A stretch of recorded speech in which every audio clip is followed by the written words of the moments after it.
이제 사설을 보면 중앙일보의 경우에 네. 중앙일보입니다. 사설 네. 제목이 이래요. 대통령이 여당의 선대본부장인가 민생 토론의 논란 이렇게 써 있습니다. 네. 그래서 민생 토론에 대해서 비판을 하는 거예요. 1월 4일부터 그제 5일까지 총 17차례 민생 토론이 열렸는데 이게 말이 많다. 네. 대통령실은 현장을 찾아 직접 민생을 챙기겠다는 의지라고 설명하지만 총선이 코앞인 민감한 시점이라 국민의힘 지원을 위한 대통령의 사전선거운동, 정치 중립 위반이라는 지적이 끊이질 않는다. 민주당은 민생토론회에서 약 925조 원의 퍼주기 약속이 발표됐다고도 주장했다. 이 주장의 근거는 명확치 않아 보이지만 두고두고 우리 재정에 무리가 될 것이라는 우려가 나온다. 그대로 한다면. 그리고 게다가 네. 지난해 56조 원의 역대 최대 세수 펑크에 이어서 올해도 세수 부족이 우려가 되는 상황이다. 이렇게 지적을 하고 있고 또 상당수가 국회에 법 개정이 필요하거나 민간 기업들의 투자 영역임에도 마치 정부가 곧 추진하는 것처럼 남발하는 건 선심성 포퓰리즘이란 비난에서 벗어나기 힘들다. 이렇게 지적을 하고 있습니다. 그리고 어느 신문이라고요? 중앙일보요. 중앙일보. 나흘에 한 번꼴로 민생토론회가 열린 지역 가로 열고 이렇게 쓰고 있어요. 서울 3회, 경기 8회, 영남 4회, 충청 2회, 호남, 강원 0회. 그래서 이 민생토론회가 열린 지역 또한 국민의힘이 이번 총선의 승부처로 삼는 곳과 겹친다. 우연으로 보기 힘들다.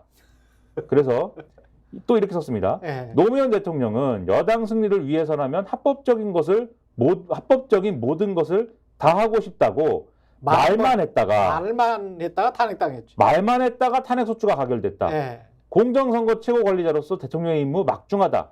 민생토론회를 계속하겠다면 한 달 정도 참았다 총선 후에 하는 게 옳다. 이것도 마찬가지지 뭐. 굳이 사서 오해를 살 필요가 있겠냐. 전공의하고 마찬가지예요. 이게. 이렇게 썼고 예. 근데 중앙일보가 오늘 사설을 또 하나 썼어요. 제목이 이렇습니다. 시원하게 양보나 하는 영혼 없는 곡간지기 기재부. 네, 이래요. 시원하게 양보하는 기재부라는 거예요. 그 언제는 또 건전재정 이야기를 많이 했잖아. 그렇지. 쭉. 그렇죠. 네. 그 얘기인데 근데 뭐냐면 얼마 전에 민생토론회에서 출산지원금 주는 기업에 대해서 감세해 주기로 했잖아요. 그 기재부가 괜찮아 뭐 이랬대요. 근데 그거에 대해서 윤 대통령이 이렇게 표현해. 기재부 장관님이 시원하게 양보했다. 그렇게 이야기했대요. 그래서 그거에 대한 비판인데 그 자리에서 최상목 경제부총리가 비과세 방침을 밝힌 거에 대해서 일단 이렇게 평가를 합니다. 저출생 대책에 기업 정부가 함께 나서는 건 좋은 일인데 세금 일부 감면은 몰라도 전액 비과세 조치 과도하다. 조세의 원칙 문제인 만큼 통 크게 선심수도 결정할 사안이 아니다. 이렇게 지적을 하면서 윤 대통령은 민생토론회에서 기재부 장관님이 시원하게 양보했다고 했다. 외견은 국민 요청에 기재부가 양보하는 형식이지만 실제는 토론의 내용과 형식을 주도한 대통령실의 요구에 시원하게 부응한 것이다. 기재부는 출산지원금 비과세는 대통령실과 아무 관계가 없다고 주장하지만 믿기 힘들다. 최고의 선진세제라던 금융투자소득세 폐지를 비롯해 대주주 주식양도세 기준 완화 등 용산의 뜻에 밀려 입장을 조변석게 한 게 어디 한둘이냐 라면서 이렇게 표현했습니다. 지금 기재부는 용각산처럼 아무 소리가 나지 않는다. 심지어 민주당이 현 정부를 포퓰리즘이라고 비판하는 웃지 못할 상황인데도 왜냐하면 이 신문은 민주당이 포퓰리즘이다라고 비판을 해왔으니까요. 그렇죠. 기재부는 침묵으로 일관한다. 베네수엘라 타는 직행열차 뭐 이런 것도 많이 그렇죠. 이야기했잖아. 이러니 정말 영혼 없는 곡간지기 소리가 나온다.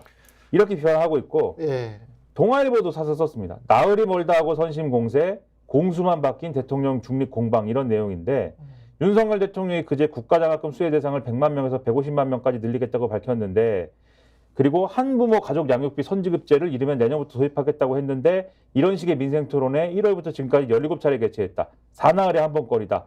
수도권, 부산, 대전, 울산, 충남, 대구 등에서 열었는데 상당수가 총선 승부처다. 토론에서 GTX 신설 및 노선 연장부터 철도 지하화, 가덕도 신공항, 북한 재개발, 대구 경북 신공항 엄청난 재원이 소요되는 지역개발 정책이나 복지정책 발표가 끊이지 않고 이어지는데 공직선거법상 대통령을 포함한 공무원은 선거 결과에 영향을 미친 행위를 해서는 안 되고 대통령은 엄정한 선거관리의 최종 책임자인데도 논란의 여지가 있는 대통령의 행보는 갈수록 과감해지고 있다. 어차피 총선이 끝나면 선거법 위반 여부를 명확히 따지기 힘들 것이라는 생각일 것이다. 선관위의 소극적 태도도 문제다. 과거에는 선거를 앞둔 대통령의 행보가 선거중립 위반 시비로 번지면 중앙선관위가 대통령실에 자제를 요청하기도 했다. 그러나 요즘 선관위는 뒷짐만 지고 있다. 이런 걸 언제까지 봐야 되냐? 네. 보수론도 이런다는 거예요. 노무현 대통령은요, 여당 승리를 위해서라면 합법적인 모든 것을 다 하고 싶다. 요 말했다가 탄핵 합법적인. 예, 합법적인? 합법적인 탄핵 소추 가결되는 그렇죠. 사실 치욕을 겪은 거잖아요. 예. 근데 여기 중앙일보 사설에도 이런 단락이 들어가 있어요. 공정선거 최고 관리자로서 대통령의 임무는 막중하다.